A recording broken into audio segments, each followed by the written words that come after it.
How you doing, everybody? This is Jesse, aka Drackbolt, creator of Dune 2: The Golden Path. I have no affiliation with the original Dune 2 project. This is my own free project. It is not open source for many reasons, but it's free to download. You do need to own a copy of the original Dune 2 game because it uses graphics and sound from the original game.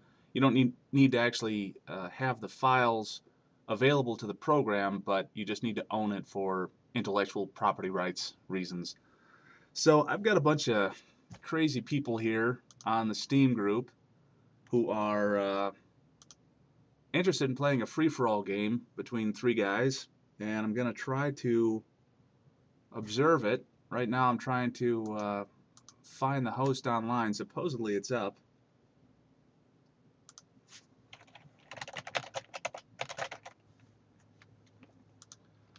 We're still trying to get things worked out. There is a Steam group for this. It's called Dune 2: The Golden Path. And this is not actually a Steam game, but you can add it as a non-Steam game in order to get the interface over the top and to see chats and everything. This is how we normally work games. We normally get a bunch of people together. We are still trying to get a host up, and it looks like there's a little bit of a delay with that. I may end up chopping some of this video up just to make sure that I cut out any of these delays. So bear with me, please.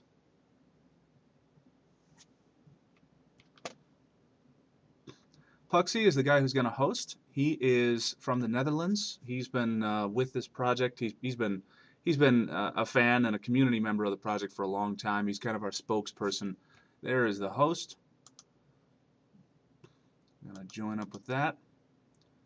So here we go. We got 4 players. I'm going to observe. Everyone else is going to try and split up their factions, try to agree between them who's going to be who. Looks like TheRaffy's going Harkonnen. Puxii is sticking with Ordos, and Gavin will be the Atreides. Gavin is from the U.S. He is involved with CNC Net. If you happen to like Command and Conquer, then I know he's involved with that somehow. I don't know exactly how. TheRaffy, he is from Germany. He's been playing this, and he's been a fan as well for quite a while. And Puxii, like I said, he's from the Netherlands. He's been around for a long time. And Puxii is a macro player. TheRaffy likes to try some more interesting tactics. And I don't know anything about Gavin's. Well, I did see Gavin play once before. I made a recording that I lost, which is just great when you record like a half an hour game, and then right at the end you go to compress the file and it crashes. That's just awesome. So, um, So I did see Gavin play a little bit before, and he plays very solidly. He does very solid all around tactics, an equal mix of buildings and units. Um, but he's still a little bit new at this, I think. So we'll see how he does. And Puxii is definitely a very crazy macro player. He just likes monstrous economies and volumes of units. He doesn't pay much attention to micro at all.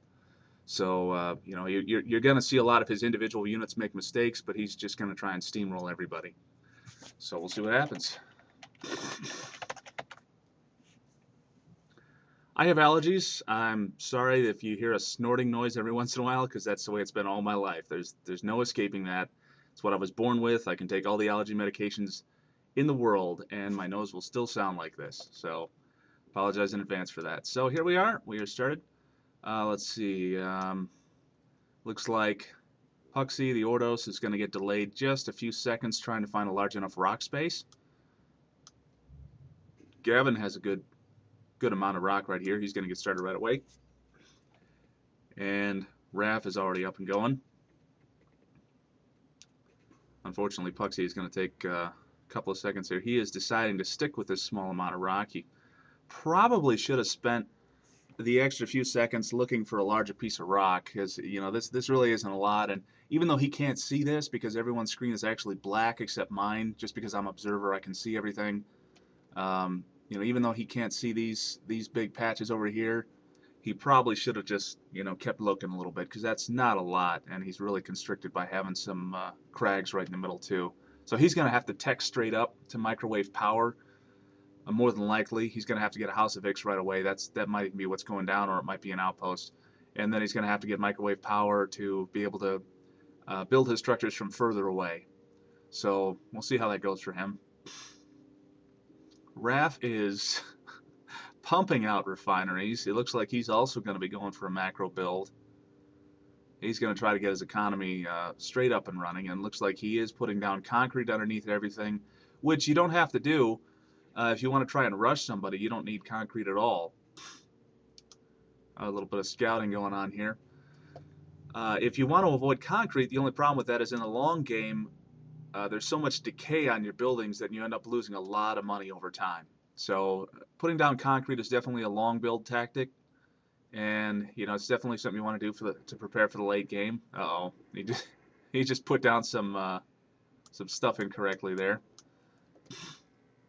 He had to demolish a building because he didn't quite get it right on the concrete slabs, and I guess that just bothered him. So Gavin is starting up slowly but solidly, and all right, he did get the see, unfortunately, Puxii had to spend a little bit extra money to get that microwave power so that he could send his structures over here. So that puts him in the whole 600 credits. So that's definitely going to set him behind a little bit. You can see Raff already has a high-tech factory up, although he's having serious power issues, so I'm assuming this coming up here is another wind trap. He's definitely going to need that. No, it's an Ix. So he is really power low. Got to be building the wind trap soon, otherwise these are just not even going to function.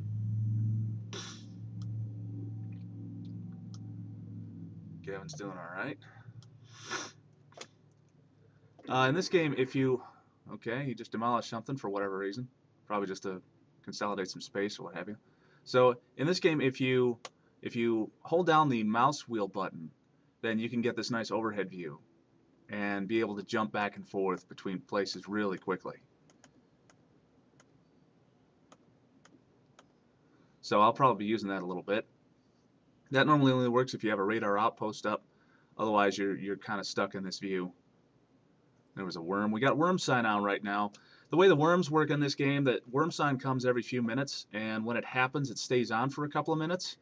And then you really don't want to send anybody onto the sand at all, because they'll definitely attract some worms. Even harvesters do. So if you don't have any carryalls, you probably don't even want to continue harvesting while there's worm sign, because sooner or later your harvesters will draw a worm, and you'll end up losing some spice.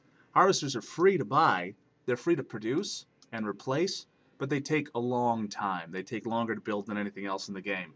So it does put a hit on your economy, and harassing enemy harvesters is definitely a valid tactic to hold back their economy, even if it doesn't actually cost them money directly. And of course, you lose even more time if you lose a harvester that was already full and had already been harvesting for quite a while. Raffy's getting up and running here. He definitely pulled back one of his refineries when he demolished that one so he could put some more wind traps down and make sure he didn't get caught in that situation again. Gavin is having some issues with power. Probably building another wind trap, but having more issues, it looks like, with worms. He didn't get a high-tech, well, he's got his high-tech factory, but I don't know, how many carryalls he's got or whether they're being effective, but it looks like he's having some serious problems with his economy, and he doesn't have a lot of spice real close to him, but if he's got carryalls, it really shouldn't matter. And he should definitely do some more scouting to the left and right. If he did, he would see at least, a couple of extra patches that are lateral to him instead of closer to the enemy. Here is Raff doing a little scouting with a flak trike, sending that in. I hear some combat. A little quad harass from Puxii going on. Raff is expanding out.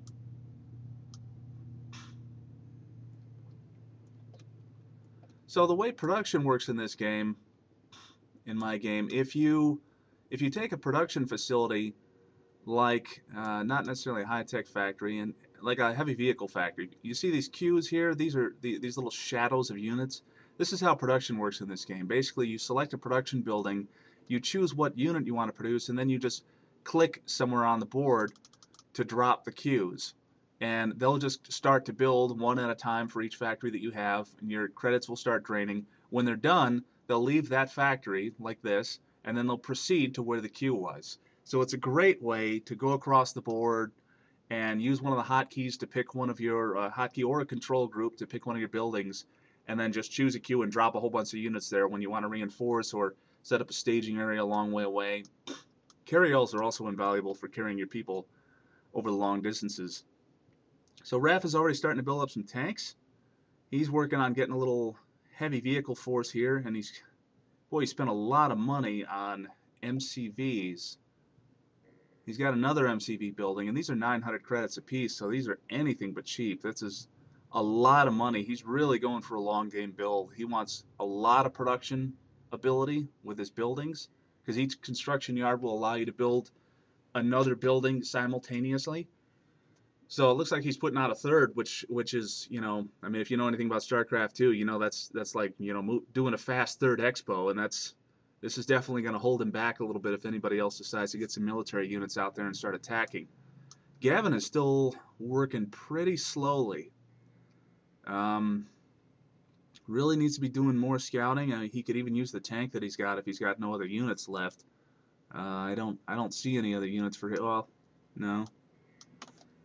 Don't see any other purple units around, so I think that's pretty much all he's got, but he should still use that tank to move around a little or something. And he does have a light vehicle factory, so all you have to do is spend 150 credits on a trike and just send it walking back and forth, and then you'll know where a lot more spice is.